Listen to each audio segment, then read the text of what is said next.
Hello, welcome to Simulation. I'm your host, Alan Sakyan, and today we're sitting down with Nathaniel Miller. Hey, it's great to be here. Thank you so much. Yeah. This is a pleasure. It's a great pleasure. We're in Napa at Dent. You can find them, Dent the Future. It's an amazing conference full of brilliant people. Yeah. We've had the pleasure of working together here and attending. It's a blast. Yeah. So, if you're not familiar, Simulation pairs together global leaders with humanity's most thought-provoking questions. And we're on Patreon. So if you find this content useful, of course, give it a like, give it a comment, give us a subscribe. And furthermore, if you want to get some of our membership benefits, you can get access to exclusive content. You can get priority in asking our guests questions. You can know who our guests are ahead of time and get access to live events ahead of time as well, and location and guest info, all that good stuff. So do consider becoming a member and telling others about this as well. So we're going to go ahead and dive right into it. The sun is shining all over our bodies. Feels so good. All right. So we were chatting a bit yesterday, and it was really cool how your perspective on what the word govern is. Yeah. And we had a good conversation about it. Maybe we try and highlight some of those cool thoughts that we had about it. What does govern mean to you? Why is it important? Well, the perspective that it's coming from is also really important. I'm not, I don't study policy, and I don't really, there's a lot I don't know about what it means to govern. I'm a mechanical and electrical engineer who started out building houses with my dad, and one neighbor gave me a lawnmower, and the other neighbor asked me to mow their grass, and then I told my dad we had a problem. I think we had built maybe 10 or 15 houses by then. And this was by the time you're 17 or something? So I was 15 at that time, 16 maybe. And then by the time I was 18, I had to stop my very successful landscaping company to go be an electrical mechanical engineer, not knowing that that's the way it would turn out. And I ended up, when you think about robotics, you think about like mechatronics. There's a mechanical electrical system, and software runs it, right? So but the thing that defines the software is the control system. And so it's almost like we take the dirt and we like shape it and like it like sparks and bolts and put the robot together, and then we breathe into its software and it comes alive. Yep. And we create things in the same capacity that we have this like creation capacity. We're created to create things. Yes. Right. And so that's like when you're asking me the question of governance, that's really the the knothole in the world that I'm coming from.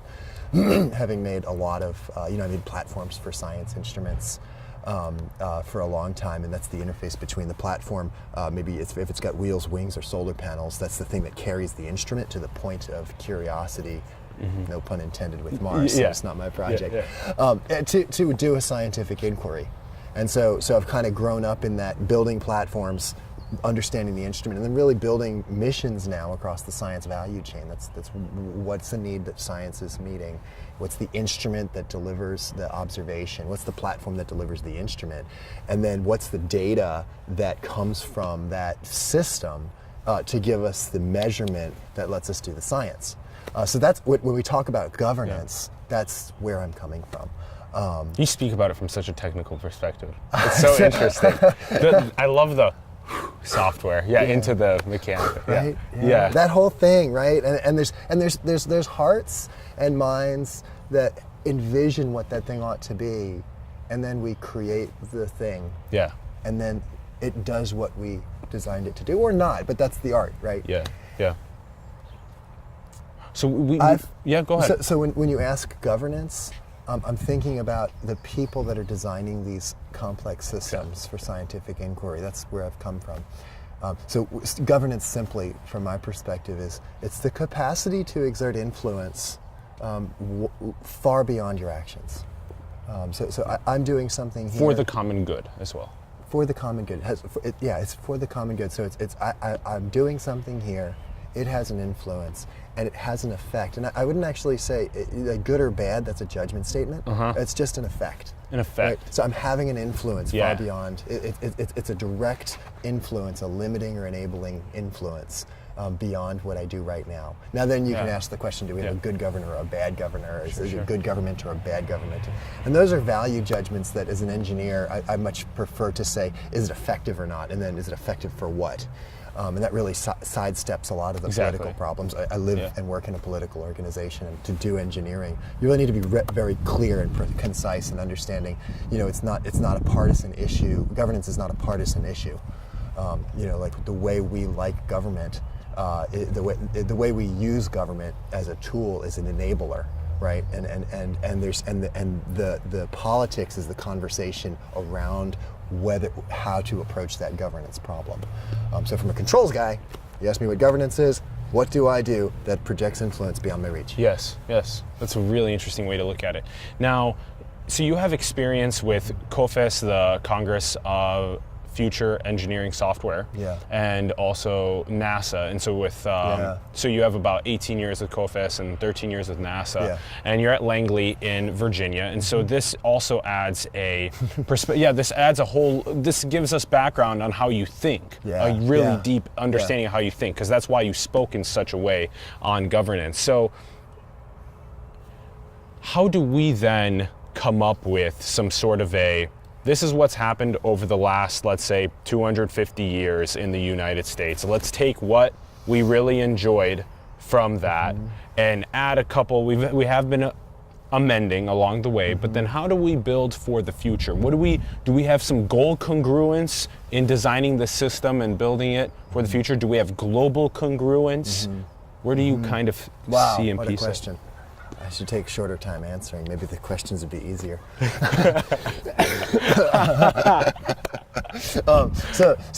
I think so. There's kind of like a couple questions in there. One, what is COFES, right? So the Congress on the Future of Engineering Software, and what does my story have to relate to Virginia and my view in governance and kind of where that comes from? I think that might be. Let's do it. That's the first chunk. Let's do it. So the Congress on the Future of Engineering Software is it starts like this. There's a visionary journalist and a data junkie show up in an industry, and they say, "Hey, what should we do?" Now it turns out that this industry, as we know it today, is where computer-aided design, like an inventor, a kind of a tool, or a SolidWorks, or CATIA. There's all these geometry softwares that design stuff, right? Yeah. So it's that industry. That industry is 20 or 30 years old, 25 to 35 years old, depending on who you talk to. And the Congress on the Future of Engineering Software was a conversation that was designed and started very, very similar to the purpose of DENT, to bring sort of diverse and competing views into conversation in a constructive way. Yeah. Yep. And the journalist was a guy named Evan, the data junkie was a guy named Brad, and the visionary was a guy named Joel. Joel's my grandfather, and I've grown up there. So COFES, we just had our 20th year yesterday. I'm sorry, yesterday. My God, this time. When we get to Virginia, you'll know why I said that. We just had in 2017. It was our 20th event, and we've just stood up the COFES Institute to carry on that functionality as engineering software grows out to influence the design of the things that are made that shape the world. Yep. So somebody has a tool, that tool designs a product, that product makes it into the hands of thousands, millions, or maybe billions of people, and that a billion of anything has an effect.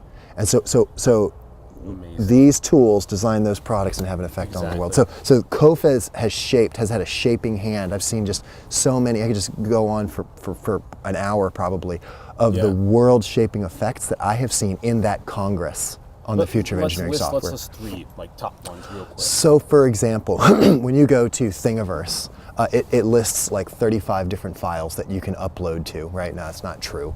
More advanced software is probably like 3 different files. You can maybe 5 or something like that from all these different CAD programs, right? Back in the day when I started using CAD software, it was not a foregone assumption that I could make geometry here and have it show up in that software. Yeah. That just didn't happen, Yeah. right? Like that. Yeah. I watched that get healed over a decade. Oh, that's so I watched when the conversation started in the mid '90s, and by the time we got to the mid 2000s, that issue had entirely healed. And that's a crucial one. Crucial. Yes. I've also saw the segmenting of the industry, like where people, it was the place where people could come and understand If they're looking at the future, there's an awful lot we don't know about the future. But one thing is we know it's all made up of what we see today. Like we're going to be right here in 5 minutes, and I got a word for you. There's something coming in the future, and it's right here in 5 minutes. We don't know what it's going to be, but it's going to have to do with you and me, right? So I also watched the industry segment similarly, where we had these characters playing all these companies and governances and companies and media, like all the and the segmenting happens when you have deep trust in extreme competition. In other words, I know what you're interested in, and I'm just not going to tell you about my strategy, but we're going to still have a relationship. Yeah. And so I grew up watching these C-level executives build and grow relationships that ultimately moved the industry. Why doesn't PTC, like PTC and SolidWorks are really like the Creo product and the SolidWorks. I watched that segmenting of markets as they sort of moved after different market sectors, just by being around the few people that are leading that industry. And then just back to the conversation of governance, because I know that's where you were going. It's a conversation. It's a conversation. So to bring it to relevance today, let's take it back to the year 1512. We're on a field. 1512. 1512. And maybe just before we go back there, because I really want I want to summarize. Okay, please. I want to do my best to get this in. So we are then taking what is able to be made by people's minds, their vision, and we're using this amazing computer-aided design software to make the actual math on binary, on a computer, and then from there we can test it digitally with these simulations to see how it's going to hold up in the real world before we build it.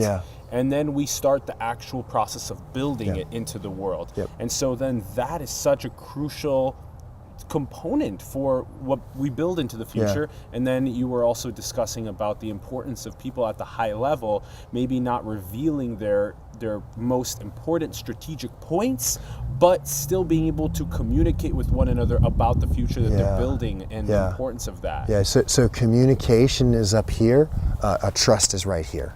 And so it was the communication, not just in the words, but also in the friendship across the industry to grow and really shape how that looked, right? Okay, let's go. So the other thing that really goes there is that when these leaders come together, the conversations that the thing that Dent is really holding a tradition that Kofa really carried is it's a generative conversation. I'm not coming to a question that so you're on that side, I'm on this side.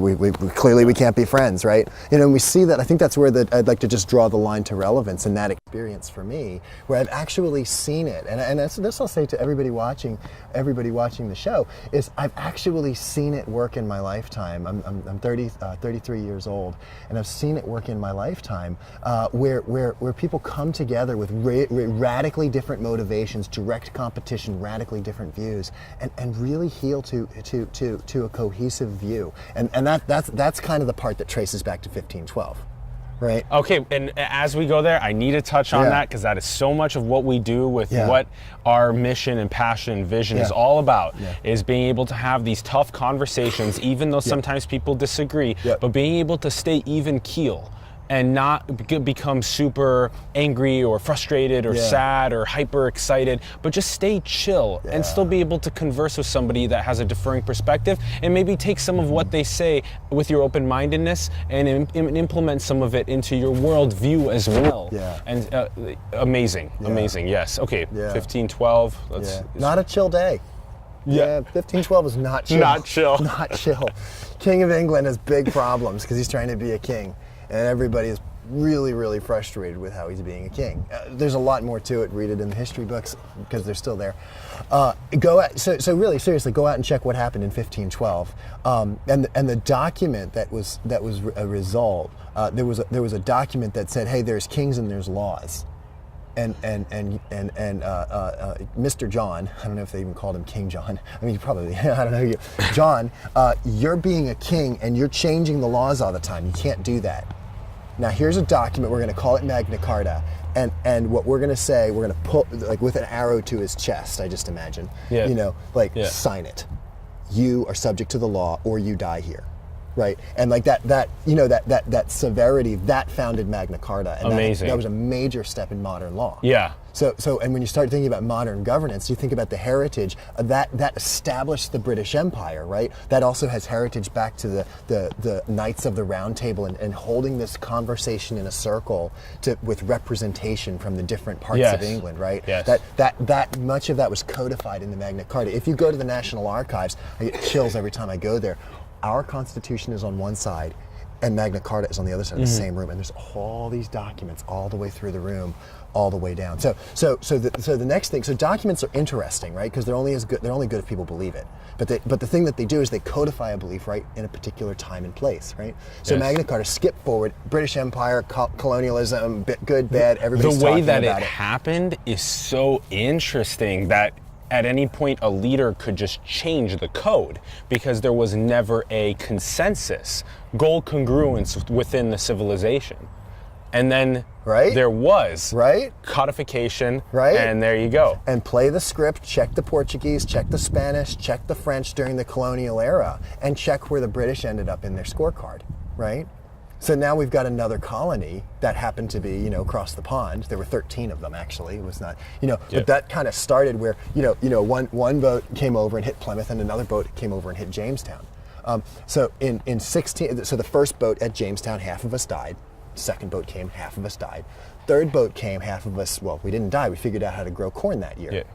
We also figured out how to grow tobacco. And that put the third leg in a global slave trade that moved a significant amount of population from Africa enslaved to the U.S. I believe it was 12.5 million people unbelievable across from Africa, across Europe, South America, and North America.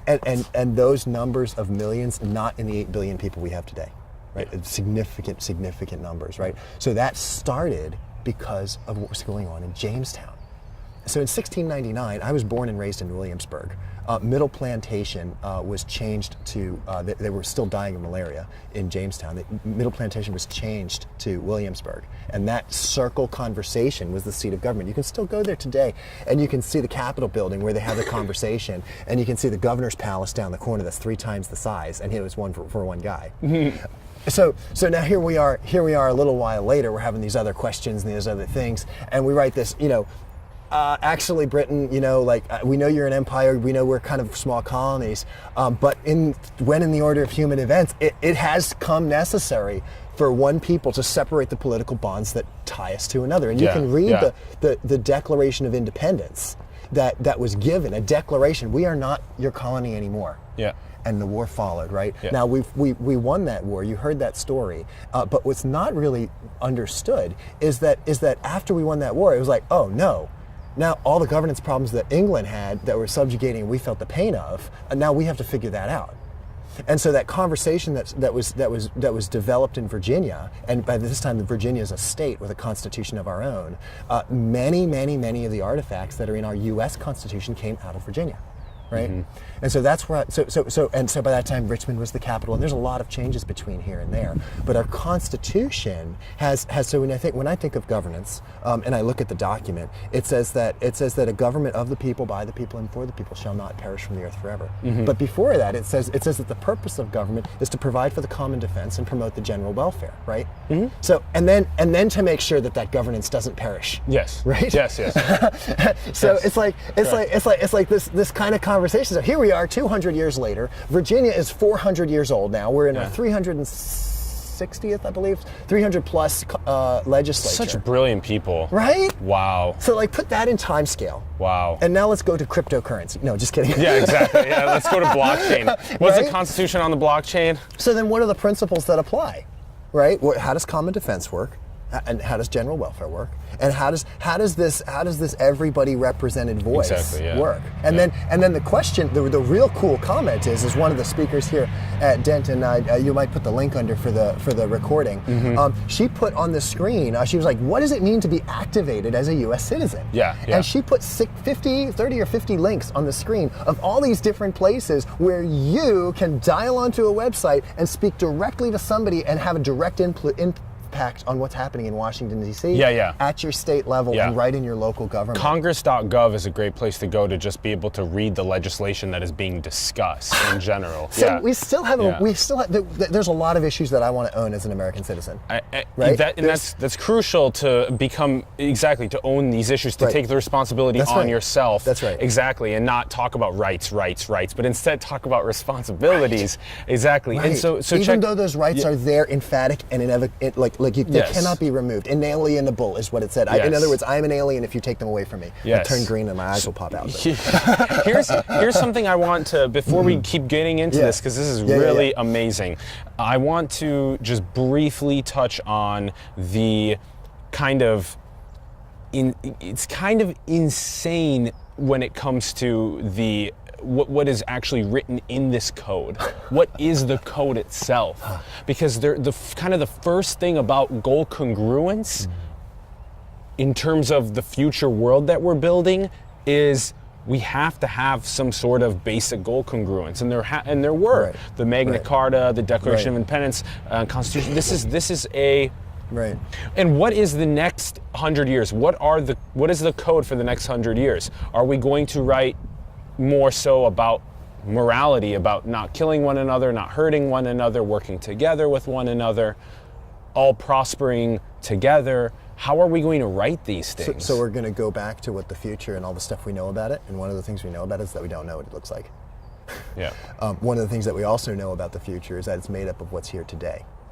And so it's probably not very common. There are many other nations that have been around culturally a long time. Right now, the U.S. has the longest standing form of government that hasn't gone over some major revision. We've got the longest standing government in the world right now. In the world, yeah. It's amazing. And so I don't know. Like, the answer is I don't know, but it's going to be a part of this conversation, and it's going to be definitely what's there right now. Yeah. There's a role. In other words, there's a role, and we have a role in that progression as we go forward. So yeah, I think. And that's partially why I ask people if the U.S. should be a hegemony, if we should lead the world in the future development. Wow. I like to ask that question, just, and one of the, especially with what you just said about us being the longest standing, 200 and whatever, almost 40 years now. And So when you say Yeah. we, I'd like to constrain the we Yeah. to we the people, yeah, right? yeah, And then I'd like to point to the fact that we're sitting here next to a beautiful sculpture. I'm looking at vineyards. Yes. And this is like, we're here in Yountville. It's an amazing place, right? yeah, When I say, do we have the capacity to lead the world as citizens in the U.S., we've got a range of capacity that much of the world doesn't have. yeah, So correct. from that sense of citizens, I would say, yes, it's our role to lead Yes. the world Yes. as citizens. Yes. And okay, all right. This is maybe. Can we maybe you said that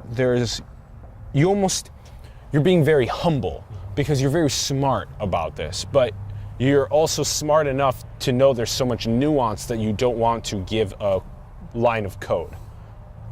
Yeah. So I want to hear a line of code from you. A line of code. A line of code about what the Magna Carta should look like moving forward into the future. It should be the same. Mostly That's what I'm saying. Mostly That's what the I'm same. saying. Is like that's why I started. You asked me about governance. I started. I do platforms and build missions for scientific inquiry. Yes. That's what I know. I understand that stuff. Yes. There's a lot of people that actually know what that code is, right? And they're expert at it. Yeah. And so it's like you walk through Europe and you think that all the buildings are beautiful. Yeah. It's like the ugly ones were torn down. Like the way we remember history is not the way it happens, right?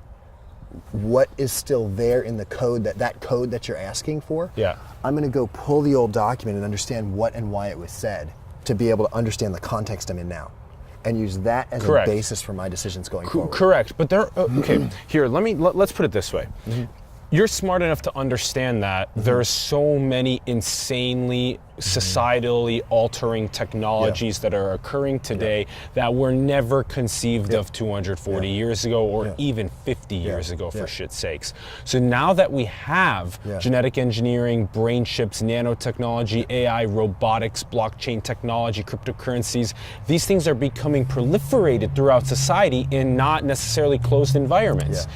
What is the Magna Carta for those Yeah. things. So that's the challenge. I'll put that. That's actually your challenge in your domain. If you're listening to this, that's actually your challenge. I'll tell you. That's why we talk about I'll this tell you stuff. what I've been doing in my domain to answer that question. And now I understand what you're asking. So my job, my day job. So I've been at COFES for 18 years in a 20-year organization, a 20-year-long event that's in a 25 to 30-year industry. Right. I've been at NASA for 12 years in a 100-year-old center in a 400-year-old state. You know, and so Yeah. like from that perspective, you know, a lot of my perspective on governance is informed by the growth of the CAD industry, honestly. Yeah. And one of the things that I've observed is how things grow naturally, that there is a path, there is a progression. And so my domain of expertise is in missions. And so I've been seeking a governance model, not centralized, not even decentralized, but a mesh governance model, where my leadership elected by the people has the most influence, and I have the most control. So because the best governance is when I just do what I'm supposed to. Yeah. Right? It's like well, we don't have to worry even about taxes if all that happens, right? Yeah. But unfortunately, I don't always do what I'm supposed to, and that's why the cop is there, right? The best governance is when we take on responsibilities. That's right. Ourselves. That's right. And run. That's and right. Wake up every morning and hustle. That's right. Love it. Love it, right? Okay. And you just do everything you're supposed to, and that's not the human condition. So it's not. So that is not congruent with the human condition. Yeah. I do bad things every once in a while. Yeah, likewise, yes. And I want somebody right there to tap me on the shoulder. Help. And if Yeah. I don't listen to the tap on the shoulder, bring something bigger. Right? Yeah. So when I'm trying to understand in my area, how do you develop missions, satellite missions, in a governance model when everything is changing so fast? And so what I've found a number of things that are really interesting in this study. I've been in this journey just in the small satellite area for about 5 years now.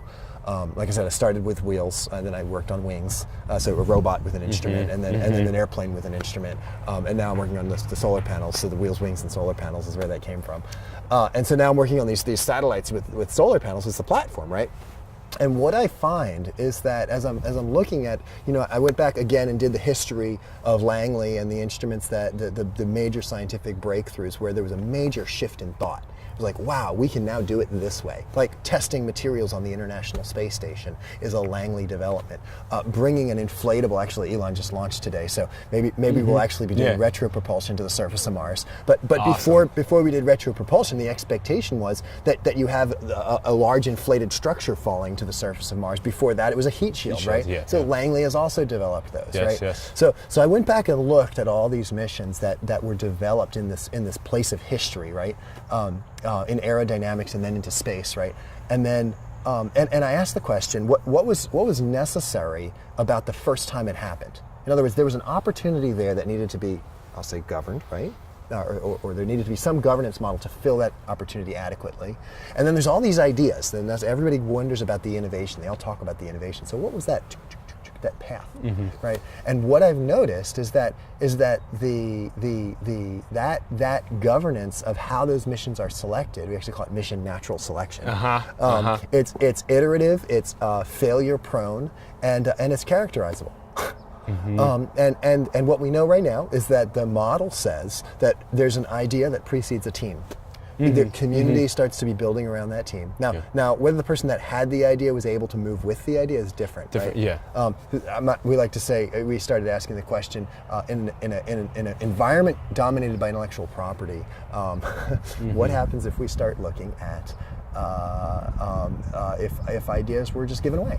It's not my property, right? Yeah, exactly. I have an ideas tab on my website, and I'm just like, dude, build these things into the world if you like any of them. Right? Yeah, exactly. So ideas really don't care where they come from. So maybe the person that had the idea isn't the right one to carry it to the team. Exactly. Maybe you build a team and build the marketing case, and maybe you're not the right. Maybe that's not the right mix to go get the money, right? But that idea is going to go. And if you have any doubt about this, when was the last time you worked all night on an idea that you had? Maybe to get the article out. You didn't have that idea. That idea had you. And it dragged you through the street. I dragged me through the Pulled night. you through the night. Yeah, exactly. Like woke you up. You're still sipping Joe, and that idea has like slapped you silly and like sent you away. You know, the idea is going to go. What's the path of the idea? Yeah, exactly. Right? So idea, there's a team. That team generates and validates and does all the work and then shows the funding proposition. So idea, team, fund, and then somebody pays for it. The interesting thing is when most of the time you want to know that what you're building works, but if it's for the first time, you don't know. So the next step is you get the funding and then you build it and then you test it. So you build it not knowing if it's going to work. Then you test it and then you fly it, which is it sounds like ready, fire, aim. Because it is. Yep. So the question is, can you put a sort of a scientific layer on top of that, and set up a governance model about how to establish a team under that idea, team, fund, build, test, fly. Most portfolios in the world that want to pay for something, they want to see an idea, they want to fund it, they want to build the team, they want to test it to make sure it works, then they want to build it, and then they want to go and fly it, right? Yeah. So idea, fund, team, test, build, fly. Not idea, team, fund, build, test, fly. Yeah. So it's it was like just those two switches, right? Those were interesting observations that I've been looking at to try and understand just my job, right, from a governance standpoint, just to understand my job, which is to use small satellites against NASA missions, right? So that's what I've been doing in my neck of the woods. I'm ambitious that it applies to technology and how it works. We've shown that it works in a constrained environment, in one part of the world, in one technology, small satellites, right? Yeah. So I'm thinking about governance, and does it apply to all technologies in that same kind of context? Or does it apply to that same technology in all contexts? Or does it apply to all technologies in all contexts, right? Like those, again, that's why I said I'm a systems engineer, and I know the boundaries of the system I'm working in, and I don't have a policy background either. So, that's a whole nother question about how does that actually work. So there's a whole range of questions beyond that. But yeah, and then the question is the question is, in terms of getting active in governance, and like you talk about like this goal, like this objective building of the goals, right? There's huge numbers of goals that everybody's setting and putting out there. You can go all the way up to the Group on Earth observation as United Nations function, and we've got these global sustainability objectives, right? Like I'm seeing the burnt hills here in Napa, the recent fires here. I talked to one guy. He said, and then it rained really hard, and the side of the hill that was just burnt slid into the town. It's like, well, we know stuff is happening. We don't are we making an effect on it? Would it be happening anyways? Did the sun just get angry and now the planet's heating up, or is our carbon footprint affecting it? Like all this is the domain of the science, and the evidence is building and mounting. And I'm not going to make a comment on a position on that. That's a different conversation that I do have opinions on. But the point for right now is at the scale of, can I meet a small NASA, like a local Langley mission, or can I meet a global sustainability objective? There's governance questions at that scale, and they always come back to the individual, or we're going to end up on the planes with an arrow and a new letter saying sign it, and with extreme cost, with really high cost. Yes. I don't want to see that cost. Yeah, I don't like that. My wife's an Air Force captain. Yeah. So we've done 2 tours to Iraq and 1 to Afghanistan. Yeah, it's not a good cost. it's expensive. So, yeah. Okay. No, I guess so. This now piggybacks into kind of a point that we definitely need to discuss, because everything that you mentioned a second ago is so spot on. I don't see any flaw with the way that you structured a idea to the execution. I thought that was very beautiful coming from Silicon Valley. That is very beautifully said. And I really wish that more people followed some sort of a similar path for executing their ideas, and also understanding that the ideas being free in this sort of roll with it.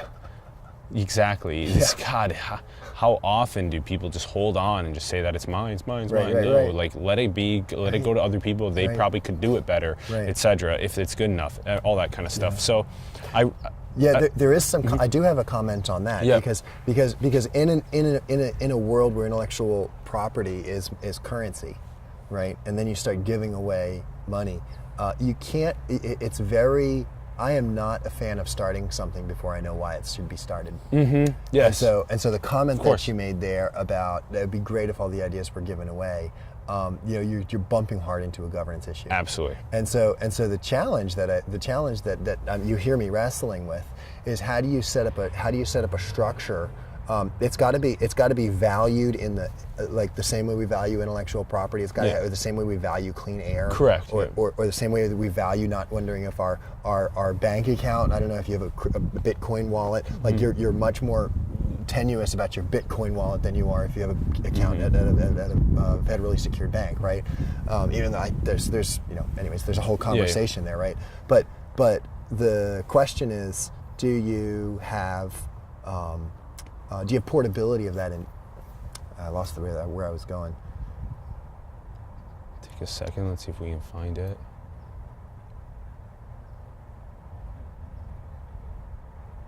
Give me a second.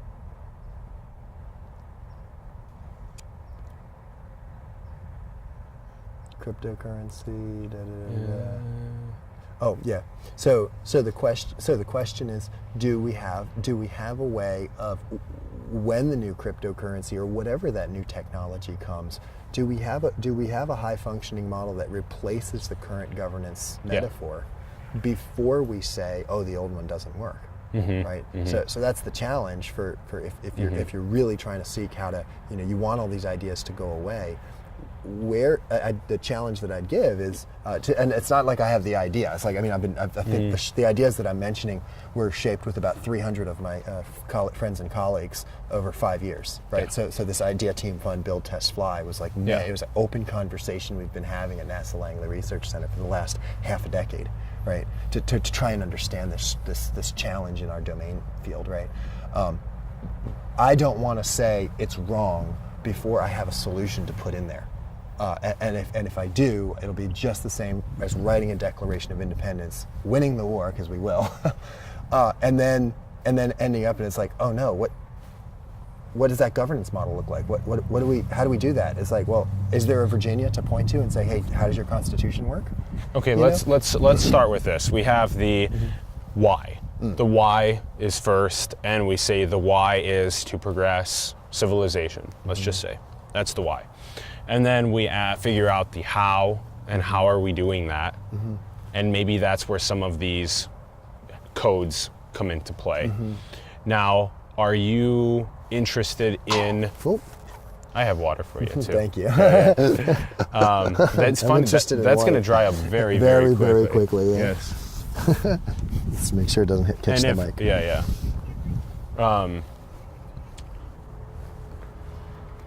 And make sure it doesn't hit your butt either. Right. It's good. It'd be like we should the drawing. Yeah, let's make a water. Let's make like a simulation or something. Yeah, so we've got over on this side. This is exactly. It's like a drawing etch a sketch. Yeah.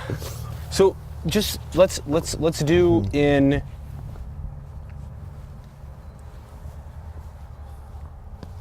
As we move forward, how do you put into balance goal congruence across the planet? U.S. congruence, but China congruence, how do they congrue? That's a big question. I haven't really thought about that much across the planet. I know in the technology sectors, the bit that we started on about rights, like there are really fundamental rights that are if they're not respected, our humanity is in question. Like like our ability to walk in the fullness. Like we have this amazing humanity is like just this amazing vehicle with all these capabilities. And I know that if rights are not respected, there's a big issue there, right? But the bearing of that burden and worthy, you keep on talking about like being rights versus worth, that conversation, right? Responsibility. Yeah, like carrying that responsibility. I really haven't thought a lot about what that looks like across international borders. Mostly I'm just trying to, get my scientists and my engineers, on the same sheet of music with really different value systems. Yeah.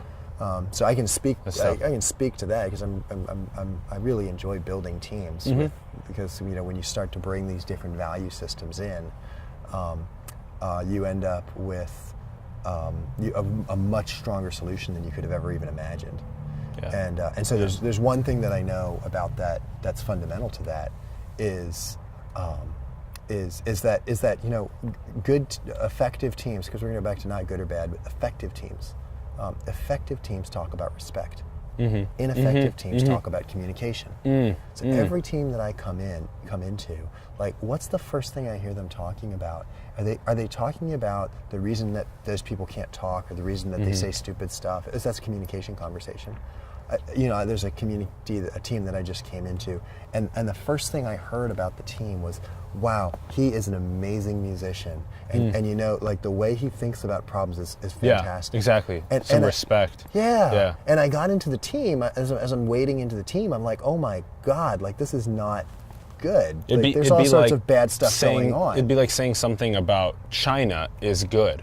And then China saying something about the U.S. is good. Yeah. And just having interesting conversation about those things, respecting one another and our positions in the world. That's fundamental to human, And presidents across different countries doing that, and at the UN we do that. I know that's fundamental. Yeah, respect, exactly, yeah. And that comes from, I heard there was a National Institute of Health wanted to know what the #1 epidemic in the country is. It was single-parent homes.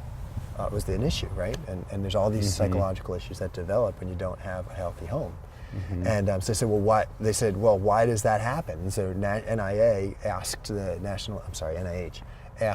Gallup that does, insane statistics. I don't know. They'll get a statistically significant sampling, and so they, round, long, flat, tall, they just ask everybody, right? This well-architected instrument, really, it's scientific polling is what Gallup does. Yep. Gallup came back and they said, well, the reason that relationships don't work, NIH, is because of bad communication. That's where that came from. That's why single-parent families happen, is because of bad communication. Gotta respect. And so NIH was like, well, we're going to send everybody to communication school. No, just kidding. Yeah. They can't. That's not it. That's not the answer. It's like, so they sent Gallup back out and they said, why is it? Why do they succeed then? And they reframed it. And this is happening at the scale of, like, big science, right? And check me on the narrative for this, because this is hearsay for me as a rocket scientist, right? This is, like, out of my field.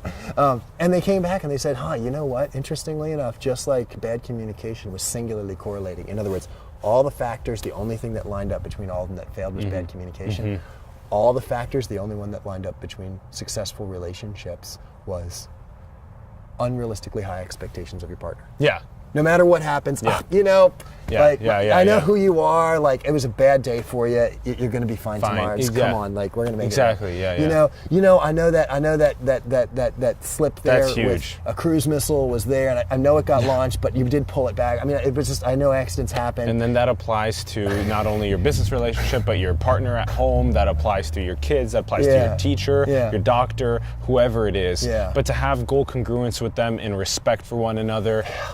It starts there. It really starts there. So I wanna maybe we do a quick ending on some of the, like, cosmic conversation, because you got a really great background for this, but we're figuring out how to properly do EDL, entry, descent, and landing, onto other planets and moons and everything. We're trying to really figure that out, how to colonize the cosmos, and so way to go to SpaceX and Mr. Musk today for sending a sports car on its way to Mars. Yeah, that's awesome. I know. It's like, I love it. We definitely need some robots to start building the habitation. I love it. Right. So you're right. In other words, we're on the way. It's a thing. It's happening. So maybe provide us with a little bit of your. Let's keep these punctual. Do you think we're alone in the cosmos? Oh, good Lord.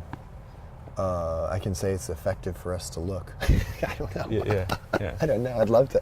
I mean, like, why do crop circles happen? Like, there's all this stuff we don't know, and it's partly the domain of science, but it's just ignorance. Like, we just don't know, and just be comfortable not knowing. Yeah. Like, Okay. I don't know. I just don't know. Be comfortable not knowing. Yeah. And it's really a really darn good idea to be looking. Yeah, it is a really good idea to be looking. Otherwise, that would be so I don't know, just be chilling here, just here. It's so much space. So how about, are we in a computer simulation? Are we in a computer simulation? Let me check. You good back there? I think so. Are we in a computer simulation? Yeah, well, the answer's 42, and the mice are doing the experiment. No, so I don't know if we're in a computer simulation, but I kind of like had this picture. I was working on this project, and we're like trying to understand like big context, one small thing we can do. I'm a big fan of like thinking down here and then going home and doing one very small thing that builds on one more very small thing. Exactly. Right? So we had this project. Exactly. We were trying to span that bound, right? Yeah. And I came we were looking at how energy moves through the planet. Yeah. And, That's and amazing. Came to this picture of this fireball hurtling through this like this sea of intergalactic media, right? That's our sun. And just like we're like riding its wake on this speedboat Earth. yeah, true. and you know, right, like almost on a lake, right? And these waves of solar radiation are washing our little spaceship. That's right? a really good way to look at it. And we're bouncing, and the sun changes. The sun will like make it'll burp out a black hole. And then the Earth will sunspot also burp out the earthquake and a volcano. It's like this dynamic system, right? Yeah. And I had a friend say, it'd be useful if we were thinking about Spaceship Earth. And Spaceship Earth's great. And so the good news is we are on a spaceship. It's got a great life support system. There's a really good party going on. And I'm really loving Yountville. And the thing that's interesting is that there is a control panel.